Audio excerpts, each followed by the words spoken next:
Assalamualaikum warahmatullahi wabarakatuh. Ikhwan wal akhwat TKN Pondok Pesantren Suryalaya, Tasikmalaya, Jawa Barat. Saya sangat mengapresiasi akan diproduksinya sebuah film dakwah TKN Pondok Pesantren Suryalaya yang diprakarsai oleh salah seorang ikhwan bersama grup medsos silaturahmi lintas pulau dan negara Ikhwan TKN Pondok Pesantren Suryalaya. Film yang berjudul Robitoh ini, dan ini yang sangat membanggakannya, disutradarai oleh ikhwan kita juga yang memang sudah bergelut di dunia perfilman di tanah air negara Indonesia ini. Nah, berbicara tentang Robitoh di dalam Toriko menjadi sebuah kemestian dan keniscayaan. Apa itu Robitoh? Robitoh adalah hifzu tasawuri surati syekh fil fikri, menjaga citra syekh di dalam pikiran kita. Prosesnya atau kaifiatnya ada ragam kaifiat. Salah satu, dan ini yang dianggap paling mudah untuk ikhwan mubtadi, yakni membayangkan wajah guru di latifatun nafs, titik antara dua halis. Di sini wajah guru dibayangkan dengan tekad meyakini beliau sebagai guru ruhani pengganti Nabi Muhammad SAW. Karena bagaimanapun juga guru utama dan guru paling agung adalah Rasulullah Muhammad SAW. Apa maksud dan tujuan Robitoh itu? Tujuannya hanya satu, irtibatul qulub, menghubungkan kolbu si murid dengan guru. Nanti dari guru ini terhubung kepada guru sebelumnya sampai terus kepada Rasulullah dan berakhir kepada Allah Subhanahu wa Ta'ala. Alhamdulillah, kami sangat bersyukur dan kami sangat berharap semoga dengan diproduksinya film ini lalu kemudian bisa disebarluaskan, banyak memiliki manfaat, memberikan manfaat tidak hanya kepada lingkungan ikhwan TKN Pondok Pesantren Suryalaya, melainkan seluruh ikhwan, bahkan muslimin muslimat, bahkan sampai dunia marcapada. Karena sekali lagi di dalam Islam kata kuncinya dan harga matinya adalah cinta. Tanpa cinta tidak akan terjalin jalinan Islam yang sangat baik, dan cinta hanya akan bisa terbangun manakala hati terus bertautan. Itulah makna yang dimaksud dengan Robitoh itu sendiri.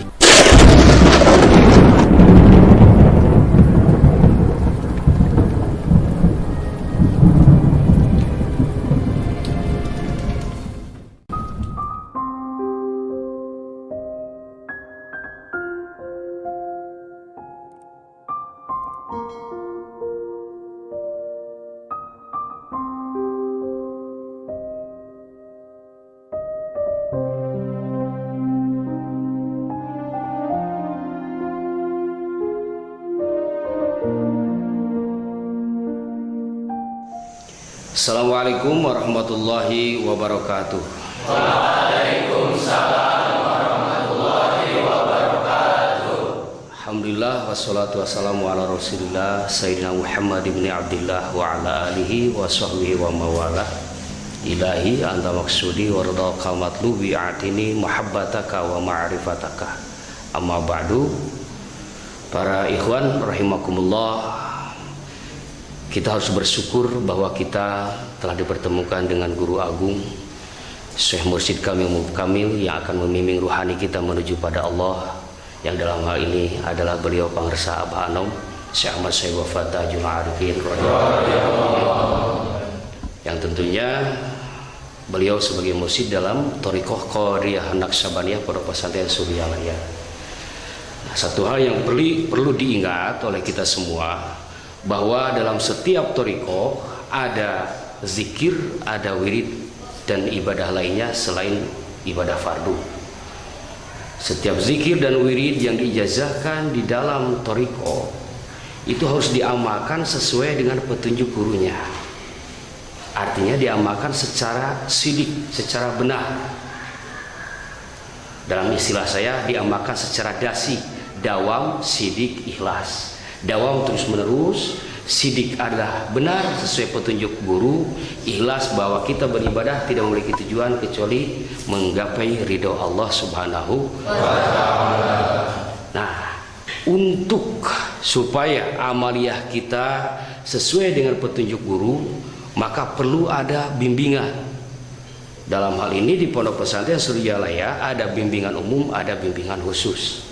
Bimbingan khusus sudah tentu oleh kiai-kiai yang ada di lingkungan Suryalaya, murid pengersabah.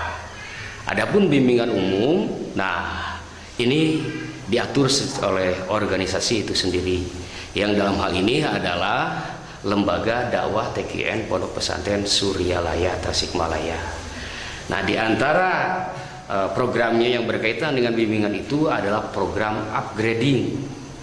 Di upgrading itu kita akan diberi pembinaan pertama sepintas tentang keilmuan di dalam thoriqoh. Ini upgrading 1 karena untuk pendalamannya di upgrading kedua, pendalaman ilmiahnya.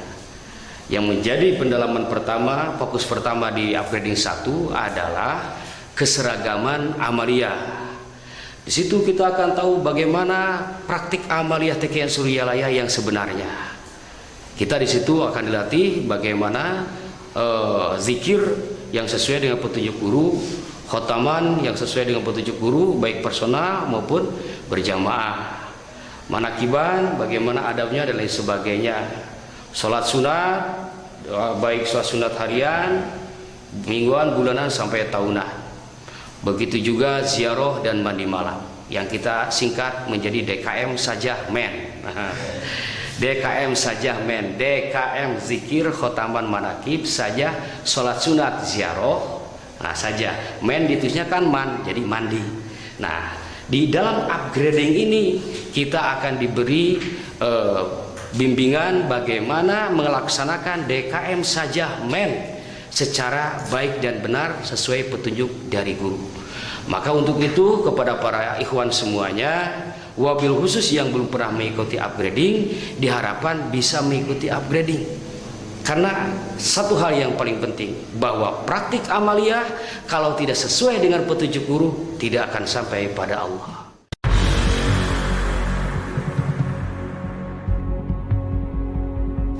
Ya, apa yang harus dilakukan sekarang?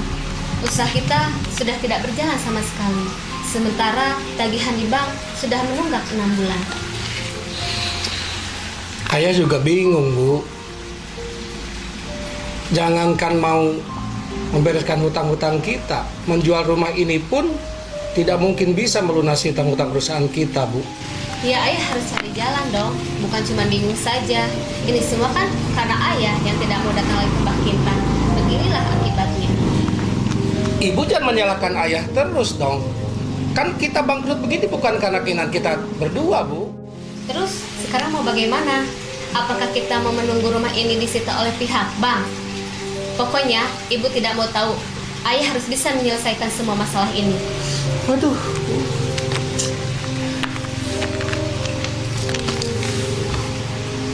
Ya, bagaimana kalau kita ke Padepokan Mbak Kintan? Sebetulnya ayah sudah malu, Bu, harus datang lagi ke Padepokan Mbah Kintan karena kita sudah seperti ini, sudah miskin seperti ini, Bu. Sudahlah ya, buang rasa malu itu jauh-jauh. Keadaan kita sedang darurat. Kita harus secepatnya mengambil tindakan agar kita selamat dari jurang kemiskinan. Ya sudahlah, Bu, kalau begitu.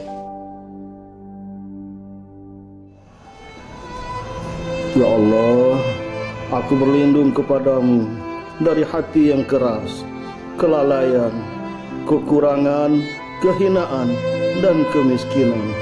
Aku berlindung kepadamu dari kekufuran, kefakiran, kefasikan, pertikaian, kemunafikan, akhlak yang buruk, rezeki yang sempit, sum'ah, dan riya. Aku berlindung kepadamu dari keadaan tuli, bisu, buta, gila, penyakit lepra, kusta, dan buruknya penyakit. Ya Allah, berkahi dan rahmatilah keluarga kami. Mudahkanlah dari segala urusan di dunia maupun di akhirat.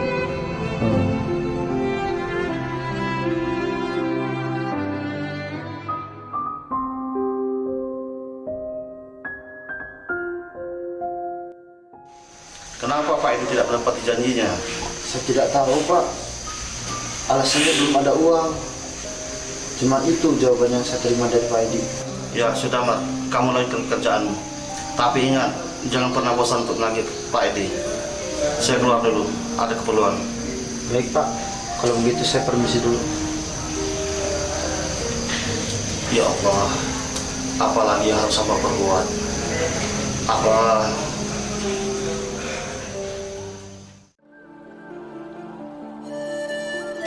Silakan Bapak dan Ibu meninggalkan rumah ini karena rumah ini sudah disita oleh bank. Ayo Bu.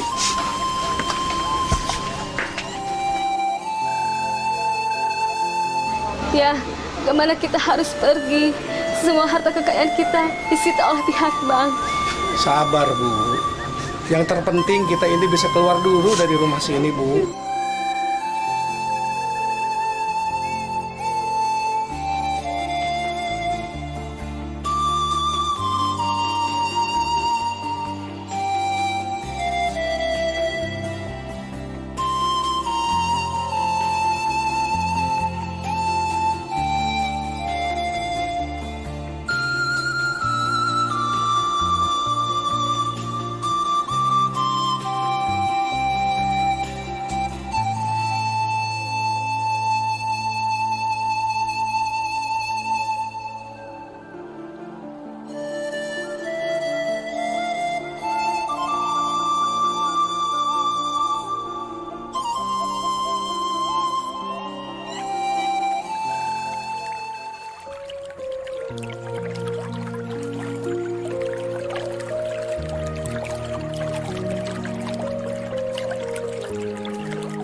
Abah, sampai hari ini aku belum memegang uang yang cukup untuk membayar tagihan ke bank. Abah, apa yang harus aku lakukan? Assalamualaikum. Waalaikumsalam. Ustaz tahu saya ada di sini. Tadi saya sedang jalan melihat Pak Kindan jalan juga sendirian, kelihatan lagi bingung. Tadi mau ditegur tapi saya takut ganggu. Enggak. Lagi ada masalah Pak Kindan. Sebenarnya begini, Tad. Tagihan di bank itu sudah akan jatuh tempo. Sementara saya belum ada uang untuk melunasinya. Oke. Saya paham. Ya, kita sedang diuji oleh Allah. Dan Allah itu memang pasti akan menguji kita dengan berbagai musibah atau ujian lain, ketakutan. Itu juga ujian dari Allah. Tugas kita hanya satu, dengan sabar. Insya Allah dengan sabar. Sebab alladzina idza asabathum musibah qalu inna lillahi wa inna ilaihi raji'un. Nah, orang yang sabar itu adalah orang yang ketika mendapatkan musibah kembalikan kepada Allah. Dia selalu menyebut nama Allah. Kita ini kan murid pengasal. Iya, betul. Kita robito dan juga amalkan seluruh amaliyahnya, terutama dzikir, khataman, mahid. Insya Allah Pak Mintan. Ya. Dengan amaliyah itu kita akan mendapatkan ketenangan, kesabaran dan Maaf, Tad. Apakah dengan sabar masalah saya akan selesai? Insya Allah bisa. Tapi sabar di sini bukan berarti kita harus berdiam diri saja. Sabar di sini dibarengi dengan ikhtiar dohir dan ikhtiar batin. Ikhtiar dohir kita tetap harus berusaha, bekerja. Dan ikhtiar batin juga harus dengan zikir kepada Allah. Mengamalkan amalah yang sudah kita miliki dari guru kita. Maka ketika ikhtiar dohir dilaksanakan, ikhtiar batin dilaksanakan, insya Allah kita akan mendapatkan ketenangan. Dan masalah insya Allah selesai.